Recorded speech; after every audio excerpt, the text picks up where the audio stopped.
Bonjour et bienvenue dans le Vaucluse, à Séguret, dans le département de la région Provence-Alpes-Côte d'Azur. La porte Régnier marque l'entrée nord du village. Séguret a une riche histoire qui remonte au Moyen-Âge. Le village a été fondé au XIIe siècle par les comtes de Toulouse qui ont établi un château fortifié pour protéger la région. Au cours des siècles, Séguret a été disputé par les comtes de Toulouse et les princes d'Orange avant de devenir une possession des papes d'Avignon au XIVe siècle. Séguret est un village très touristique qui attire de nombreux visiteurs. Le village propose une variété d'activités et d'attractions telles que des visites guidées du village, des dégustations de vin et des excursions dans la campagne environnante. Les visiteurs peuvent également explorer les rues et les places du village qui sont remplies de boutiques, de restaurants et de cafés. Dans la rue centrale, on découvre la fontaine des Mascarons. La fontaine est une fontaine historique située dans la rue centrale de Séguret, à côté du lavoir. Elle est un élément emblématique du village et attire l'attention des visiteurs avec ses mascarons en pierre. La fontaine est construite en pierre de taille et présente une architecture typique de la Provence. Ce village a su préserver son âme médiévale tout en offrant une expérience unique et envoûtante à ceux qui le visitent. Les visiteurs peuvent se laisser guider par les senteurs de lavande et de thym qui embaument les ruelles. Dans les ruelles pavées de Séguret, alors que le temps semble suspendu, une surprise olfactive nous saisit soudain. Portés par la brise, des effluves envoûtantes viennent chatouiller nos sens. C'est un oranger du Maroc. Il exhale ses senteurs, mêlant douceur, chaleur et exotisme. Séguret est aussi connu pour ses traditions provençales. Chaque année, le village organise une fête médiévale qui attire des visiteurs de toute la région. Les habitants du village se déguisent en costumes médiévaux et organisent des tournois, des spectacles de jonglerie et des feux d'artifice. Le village est également célèbre pour ses marchés provençaux qui proposent des produits locaux tels que des fruits, des légumes, des fromages et des vins.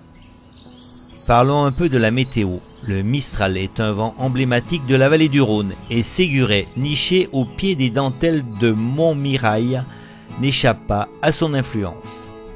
Ce vent du nord, souvent sec et puissant, souffle entre 120 et 160 jours par an dans la région, avec des rafales atteignant fréquemment 90 km/h, voire plus lors de certains épisodes.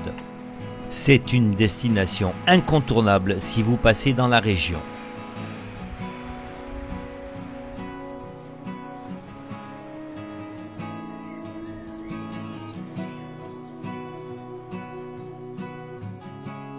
Né au creux d'une faille, au pied d'un vieux mur de pierre, cet arbre n'a pas choisi la facilité. Il s'accroche, il s'invente un chemin, poussant là où il peut, là où la lumière l'appelle. Ses racines glissent entre les roches, ses branches se contorsionnent, comme si chaque rayon du soleil était une promesse à atteindre. La végétation est étonnamment luxuriante. À chaque détour de ruelle, les pierres anciennes s'entrelacent avec le vert éclatant des feuillages. Vignes, figuiers, cyprès, lauriers et plantes grimpantes s'invitent partout, habillant les murs, débordant des jardins, glissant entre les pavés.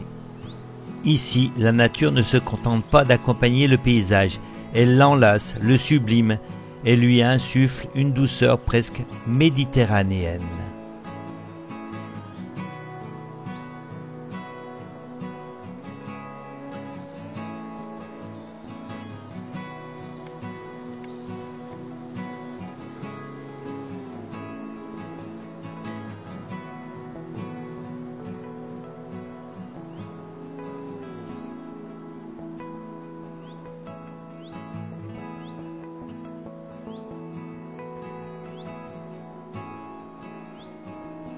Puis nous entrons dans la forêt du village.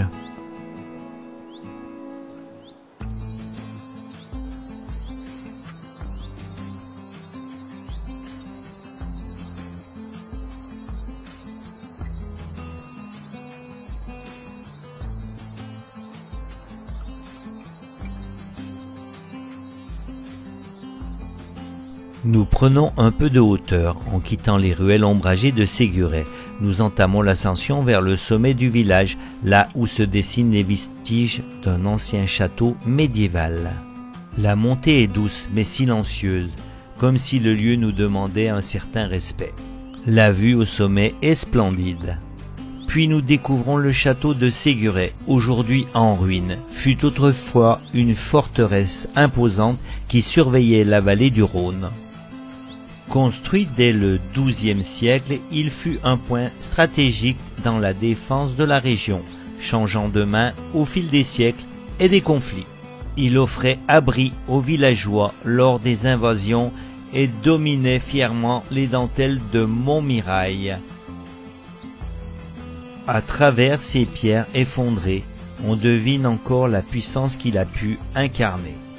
Mais ce lieu n'est pas seulement empreint d'histoire, il est aussi entouré de légendes. On raconte qu'une dame blanche apparaissait certaines nuits d'orage, marchant lentement sur les remparts effacés, veillant sur un trésor caché dans les entrailles du château.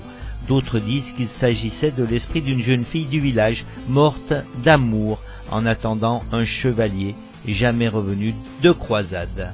Du haut de ces ruines, le panorama est à couper le souffle. Les vignes s'étendent à perte de vue, le mont Ventoux veille au loin. La lumière dorée de Provence caresse les pierres. Ici le temps semble suspendu entre mémoire et silence. Merci de votre attention.